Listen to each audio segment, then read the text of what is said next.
नमस्कार साथियों, good morning. आपका द एनके स्टडी के यूट्यूब चैनल पर मैं नवीन कुमार एक बार फिर से स्वागत करता हूं। तो आज की इस वीडियो में हम जानेंगे कि ऐसे कौन कौन से न्यूज़ है जो अखबारों की सुर्खियां बटोर रही है। तो सबसे पहले एलटी ग्रेड शिक्षक भर्ती को प्रदर्शन। जी हाँ, एलटी ग्रेड जो है कि 2000 लास्ट जो एलटी ग्रेड का विज्ञापन आया था 2018 में आया था। 2023 चल रहा है, अब तक 5 साल बीत चुका है, लेकिन इसके बाद भी एलटी ग्रेड का विज्ञापन नहीं आया। तो एलटी ग्रेड शिक्षक भर्ती का नया विज्ञापन जारी किए जाने और वर्ष 2018 की भर्ती की वेटिंग लिस्ट जारी किए जाने की मांग को लेकर प्रतियोगी छात्रों ने सोमवार को उत्तर प्रदेश लोक सेवा आयोग के सामने प्रदर्शन किया है। तो एलटी ग्रेड के विज्ञापन की मांग लगातार की जा रही है। उसके बाद जो दूसरा न्यूज है कि परिषदीय स्कूल हाईकोर्ट ने सरकार से मांगा जवाब, 3 मई को होगी मामले की सुनवाई। तो अब जो है जितने भी क्रियाकलाप हो रहे हैं सब हाईकोर्ट के द्वारा हो रहा है, क्योंकि जो है कि सरकार के सामने लगातार अभ्यर्थी प्रदर्शन कर रहे हैं, लेकिन उसका कुछ फायदा नहीं होने वाला है। तो अभ्यर्थी सीधे हाईकोर्ट का रुख कर रहा है। तो स्कूलों में नियमित शिक्षकों के 5,80,084 पद है सृजित। फिलहाल 4,53,594 शिक्षक कार्यरत है। 1,26,490 पद खाली है। तो 2018 के बाद से प्राथमिक स्कूलों में नहीं आई कोई भर्ती, और 2018 के बाद से एलटी ग्रेड का जो है कोई भी विज्ञापन नहीं आया है। तो परिषदीय स्कूलों में शिक्षकों के 1.25 लाख से अधिक पद खाली होने और 4 साल से कोई शिक्षक भर्ती नहीं आने पर बेरोजगारों में हाईकोर्ट का दरवाजा खटखटाया है। 2015 बैच में बीडीसी करने वाले जौनपुर के जो है कि उन्होंने अपनी याचिका में कहा कि निःशुल्क एवं अनिवार्य बाल शिक्षा का अधिकार आरटीई 2009 में स्कूलों में शिक्षकों से 10% से अधिक पद रिक्त नहीं होने की व्यवस्था दी गई है, लेकिन 2018 के बाद से शिक्षक भर्ती नहीं आने के कारण वर्तमान में कई जिलों में 25% से अधिक पद जो है खाली है। तो देख सकते हैं आप, 2018 के बाद से कोई भी भर्ती नहीं आई है और उसके बाद से 1,26,490 पद बताया जा रहे हैं खाली। कई जिलों में 25% से भी ज़्यादा पद खाली पड़े हैं। तो हाईकोर्ट ने सरकार से मांगा जवाब, 3 मई को होगी मामले की सुनवाई। बढ़ते तीसरे न्यूज की तरफ। तीसरा न्यूज है जो कि सभी आयोग व चयन बोर्ड बताए मार्च 2024 तक कितनी भर्तियां करेंगे। तो मार्च 2024 तक कितनी भर्तियां करेंगे, ये सीधे सीधे 2024 के चुनाव को देखते हुए शायद तैयारी की जा रही है। तो शासन ने सभी आयोगों और चयन बोर्ड को भेजा है पत्र। भर्ती को लेकर मिशन मोड में आई उत्तर प्रदेश की सरकार। तो सरकारी विभागों में भर्तियों को लेकर प्रदेश सरकार की सक्रियता बढ़ गई है। शासन ने सभी आयोग और बोर्डों के सचिव से सूचना मांगी है कि वह मार्च 2024 तक कितनी भर्तियां करेंगे। उसकी संभावित संख्या ईमेल पर तत्काल उपलब्ध कराने का निर्देश भी दिया है। निर्देश मिलते ही सभी 7 बोर्ड आयोग के सचिवों ने आनंद फानंद में मंगलवार शाम तक इसकी सूचना शासन को भेज दी है। शासन से जारी इस आदेश को लोकसभा चुनाव 2024 से जोड़कर देखा जा रहा है। आसार है कि कुछ दिनों में कई भर्तियों का विज्ञापन आएगा। तो कुछ दिनों में कई भर्तियों का विज्ञापन आएगा। तो सीधे सीधे यहाँ पे कहा गया है कि 2024 के चुनाव को देखते हुए सारे कार्य किए जा रहे हैं। मेल पर मांगी गई थी सूचना। अब बात कर लेते हैं असिस्टेंट प्रोफेसर भर्ती की। सरकार की इस सक्रियता को देखते हुए उच्चतर उच्च शिक्षा सेवा आयोग में लंबित असिस्टेंट प्रोफेसर के 1017 पदों पर भर्ती प्रक्रिया शुरू होने के आसार है। आयोग में जो है कि अध्यक्ष का पद रिक्त है, लेकिन एक सदस्य के चयन होने से कोरम पूरा हो जाएगा और भर्ती प्रक्रिया शुरू हो जाएगी। एक सदस्य के चयन के लिए आवेदन लिया जा चुका है, जल्द ही परिणाम भी आ सकता है। ऐसे ही माध्यमिक शिक्षा सेवा चयन बोर्ड में शिक्षकों के 4,163 पदों पर भर्तियां लंबित है, उसकी भी प्रक्रिया शुरू हो सकती है। पुलिस भर्ती बोर्ड से सब इंस्पेक्टर की भर्ती आ सकती है। तो एसआई के नया भर्ती आ सकता है। और इसमें कहा जा रहा है कि असिस्टेंट प्रोफेसर के में जो कोरम की पूर्ति है, एक सदस्य और आ जाएंगे तो ये कोरम पूरा हो जाएगा। तो बढ़ते हैं अगले न्यूज की तरफ। जो अगला हमारा न्यूज है, आयोग में सन्नाटा, मांगा भर्तियों का ब्यौरा। 10 सदस्यों के पद खाली है माध्यमिक शिक्षा सेवा चयन बोर्ड में। उच्चतर शिक्षा सेवा आयोग में 2 सदस्य, कोरम पूरा नहीं है। तो क्या है न्यूज, देख लेते हैं।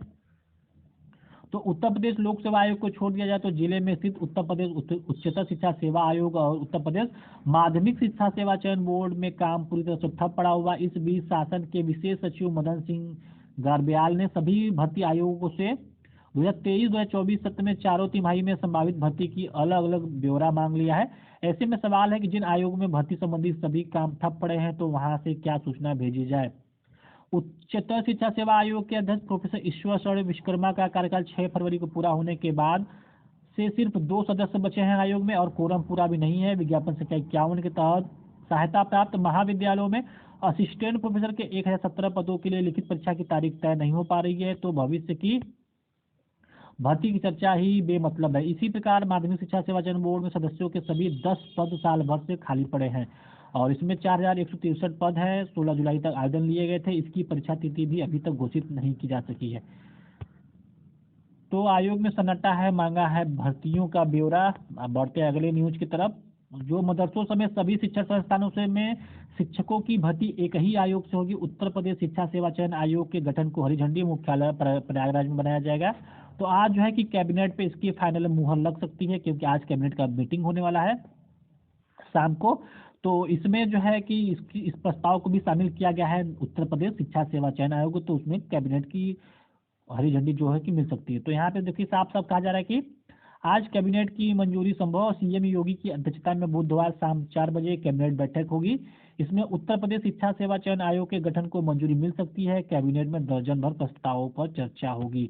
तो टीटी यूपी टेट भी इसी आयोग के द्वारा होगा। संस्कृत व पॉलिटेक्निक की भर्ती भी इसी आयोग के द्वारा, यानी जितने भी जो भर्ती उत्तर प्रदेश में भर्ती कार्यक्रम होगा अब सभी एक ही आयोग से होगा। वो आयोग का नाम है उत्तर प्रदेश शिक्षा सेवा चयन आयोग। और जो भी पीसीएस के स्तर की जो भर्ती होगी वो उत्तर प्रदेश लोक सेवा आयोग के द्वारा होगी। एलटी और जीआईसी की भर्ती भी उत्तर प्रदेश लोक सेवा आयोग के द्वारा होनी है। लेकिन अगर नया आयोग बन जाता है तो हो सकता है कि इस आयोग के द्वारा भी जीआईसी और एलटी की भर्ती की जाए। तो जो अगला न्यूज है, आयोग के लिए जरूरी प्रस्ताव बनाने के निर्देश। तो आयोग को जो कल मीटिंग थी उसमें जो है कि आयोग से संबंधित जो भी प्रस्ताव है तो उसमें कहा जा रहा है कि जल्द से जल्द इस प्रस्ताव को बनाया जाए और मुख्यमंत्री जी के समक्ष पेश किया जाए, ताकि जो है कि फाइनल मुहर लग सके। तो मुख्यमंत्री ने निर्देश दिया कि आयोग के स्वरूप, अध्यक्ष व सदस्यों की अर्हता, आयोग की शक्तियों और कार्यों के संबंध में रूपरेखा तय करते हुए आवश्यक प्रस्ताव तैयार कर प्रस्तुत करें। मुख्यमंत्री ने निर्देश दिया कि व्यवहारिक सुधारों के कार्यक्रम में भविष्य की आवश्यकता को देखते हुए शिक्षक चयन के लिए एकीकृत आयोग का गठन किया जाना ही उचित होगा। तो एससी, एसटी और महिला व अल्पसंख्यक सदस्य होंगे इसमें जो है आयोग में। तो फैसला टीईटी और शिक्षकों की भर्ती के लिए अब एक ही आयोग होगा। परीक्षा तय समय पर हो। सीएम ने ये भी कहा है कि टीटी में भी इसी नए आयोग से हो और परीक्षा समय पर हो। बेसिक, माध्यमिक, उच्च और प्राविधिक शिक्षण संस्थानों में चयन के लिए अलग अलग आयोग गठित है। तो इसी के लिए एक एकीकृत आयोग बनाया जाएगा। और जो टीईटी का एग्जाम है अर्थात उत्तर प्रदेश शिक्षक पात्रता परीक्षा है, उसका भी अब एग्जाम नए आयोग से होगा। तो नए आयोग के बनने के बाद ही इस पर कुछ निर्णय लिया जा सकेगा कि एग्जाम कब हो। तो पशुधन प्रसार अधिकारियों की सेवाएं समाप्त करने की तैयारी। सपा शासन में हुई थी 1148 अफसरों की भर्ती। फॉरेंसिक लैब की रिपोर्ट में ज्यादातर उत्तर पुस्तिकाओं की ओवर राइटिंग को ही पुष्टि। तो सपा शासन में हुए पशुधन प्रसार अधिकारी भर्ती घोटाले में शासन जल्द ही कड़ा निर्णय लेने जा रहा है। फोरेंसिक लैब की रिपोर्ट में ज्यादातर उत्तर पुस्तिकाओं में ओवर राइटिंग की पुष्टि हुई है। शासन के एक उच्च पदस्थ सूत्र के मुताबिक इन अधिकारियों की सेवाएं समाप्त करने की तैयारी की जा रही है। 2013-2014 में 1148 पशुधन प्रसार अधिकारियों की भर्ती के लिए 100 के बजाय 80 नंबरों के लिए लिखित परीक्षा कराई गई थी, जबकि 20 नंबर इंटरव्यू के थे। इस भर्ती घोटाले की जांच योगी सरकार ने 28 दिसंबर 2017 को एसआईटी को सौंपी थी। एसआईटी की रिपोर्ट के आधार पर 28 लोगों के खिलाफ एफआईआर दर्ज कराया गया था। वहीं 22 अधिकारियों के खिलाफ आपराधिक मुकदमा चलाने की अनुमति दी जा चुकी है। एसआईटी ने पूरे मामले में तत्कालीन पशुधन मंत्री रहे उसमें और उनके प्रमुख सचिव जो थे उनके खिलाफ मुकदमा चलाने की अनुमति भी मांगी है। उच्च पदस्थ सूत्रों के मुताबिक जांच में प्रथम दृष्टया ही उत्तर पुस्तिकाओं में किया गया खेल सामने आ गया है। उत्तर पुस्तिकाओं में इतनी ज्यादा ओवर राइटिंग है कि जांच में शामिल अधिकारी भी इससे हैरान है। तो जो है कि फाइनली पशुधन अधिकारी का जो भर्ती था उसको जो है अब रद्द किए जाने की सरकार ने तैयारी तेज कर दी है। तो इसमें कहा जा रहा है कि पुरानी भर्तियों का अता पता नहीं, संभावित चयनों की पूछी गई है संख्या। 2 भर्ती संस्थानों में कोरम के अभाव में महीनों से ठप पड़ी है चयन की प्रक्रिया। तो पुरानी भर्तियों का अता पता नहीं और शासन ने भर्ती आयोग चयन बोर्डों से संभावित भर्तियों चयन की सूची मांग ली है। शासन ने जिन भर्ती संस्थाओं की सूची मांगी उनमें से उत्तर प्रदेश लोक सेवा आयोग को छोड़कर बाकी कोई भी भर्ती संस्था वार्षिक कैलेंडर तक जारी नहीं करती। अब इन्हें एक साल में प्रत्येक तिमाही की संभावित चयनों की संख्या बतानी है। तो इधर कुछ महीने से जो है कि दोनों ही आयोग अर्थात माध्यमिक शिक्षा सेवा चयन आयोग और उच्चतर शिक्षा सेवा चयन आयोग दोनों ही जो है कि भर्तियां ठप पड़ी है। तो उत्तर प्रदेश लोक सेवा आयोग ने भी इस वर्ष जो कैलेंडर जारी किया उनमें बहुत ही सीमित संख्या में भर्तियां शामिल की गई हैं। कैलेंडर में 5 प्रकार की भर्तियों की कुल 8 परीक्षाएं शामिल की गई हैं।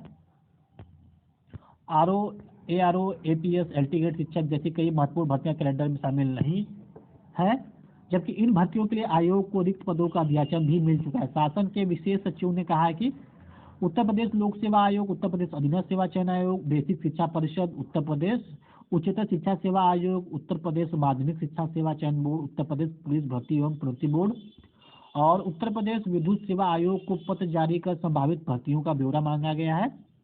भर्ती संस्थाओं को अप्रैल 2023 से जून 2023, जुलाई 2023 से सितंबर 2023, अक्टूबर 2023 से दिसंबर 2023 और जनवरी 2024 से मार्च 2024 तक प्रत्येक तिमाही की अलग अलग संभावित चयनों की संख्या का ब्यौरा देना है। उच्चतर शिक्षा सेवा आयोग की ओर से विज्ञापन संख्या 51 के तहत असिस्टेंट प्रोफेसर भर्ती और उत्तर प्रदेश माध्यमिक शिक्षा सेवा चयन बोर्ड की ओर से TGT PGT भर्ती के लिए आवेदन की प्रक्रिया अगस्त 2022 में पूरी हो चुकी है। दोनों आयोगों में कोरम के अभाव में पुरानी भर्ती शुरू नहीं हो पा रही है। ऐसे में सवाल उठ रहे हैं कि ये दोनों भर्ती संस्थाएं किस आधार पर शासन को संभावित चयनों की संख्या का ब्यौरा उपलब्ध करा सकेगी। तो प्रतियोगी छात्र समिति के मीडिया प्रभारी कहना है कि भर्ती के नाम पर सिर्फ दिखावा किया जा रहा है।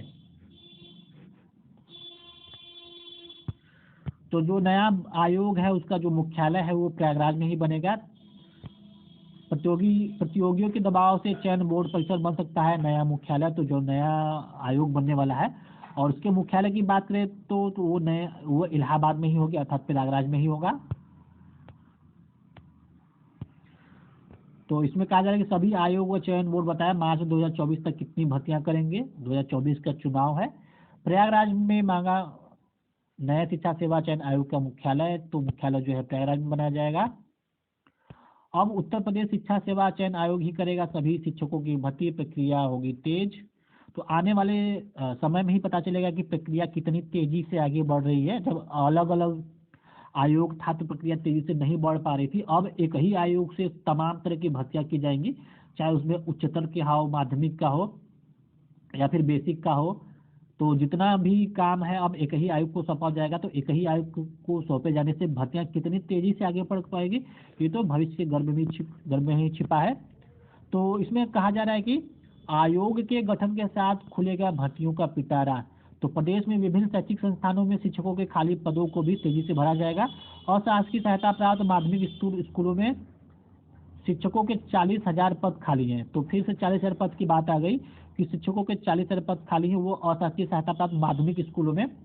राजकीय हाई स्कूल व इंटर कॉलेज में शिक्षकों के 4,800 पद खाली हैं। अनुदानित मदरसों में 538 पद, एडेड डिग्री कॉलेजों में करीब 4,000, राजकीय औद्योगिक प्रशिक्षण संस्थानों में करीब 5,000 शिक्षकों के पद खाली हैं। वही इसी तरह अन्य शिक्षण संस्थानों में भी पद खाली है। आयोग के गठित होते ही सभी विभागों से रिक्त पदों का ब्यौरा लेकर भी भर्ती प्रक्रिया शुरू की। जैसे ही आयोग बनेगा वैसे ही जो है कि तुरंत जो है काम शुरू हो जाएगा और 2-3 महीने के अंदर सभी को नियुक्ति दे दी जाएगी। तो आप सभी लोग अपना डॉक्यूमेंट रेडी रखिएगा। जैसे ही आयोग बनेगा वैसे ही सभी लोगों को भर्ती प्रक्रिया के अंदर समाहित करते हुए नियुक्ति पत्र प्रदान कर दी जाएगा। तो अनुभवी IAS व कुलपति बनेगा आयोग का अध्यक्ष। जो अध्यक्ष होगा अनुभवी होगा। तो दोस्तों इस वीडियो में बस इतना ही। मिलते हैं अगले वीडियो में। अगर आपको जानकारी अच्छी लगी तो उसको जरूर से सब्सक्राइब कीजिएगा, लाइक कीजिएगा, शेयर कीजिएगा। तो आयोग के गठन के साथ खुलेगा भर्तियों का पिटारा। आप देख सकते हैं कि कितने प्रकार के यहाँ पे भर्तियाँ पद हैं और पदों का जिक्र किया गया है, किस किस विभाग में कितने कितने पद हैं। तो मिलते हैं अगले वीडियो में। बने रहिए द NK स्टडी के साथ। बहुत बहुत धन्यवाद।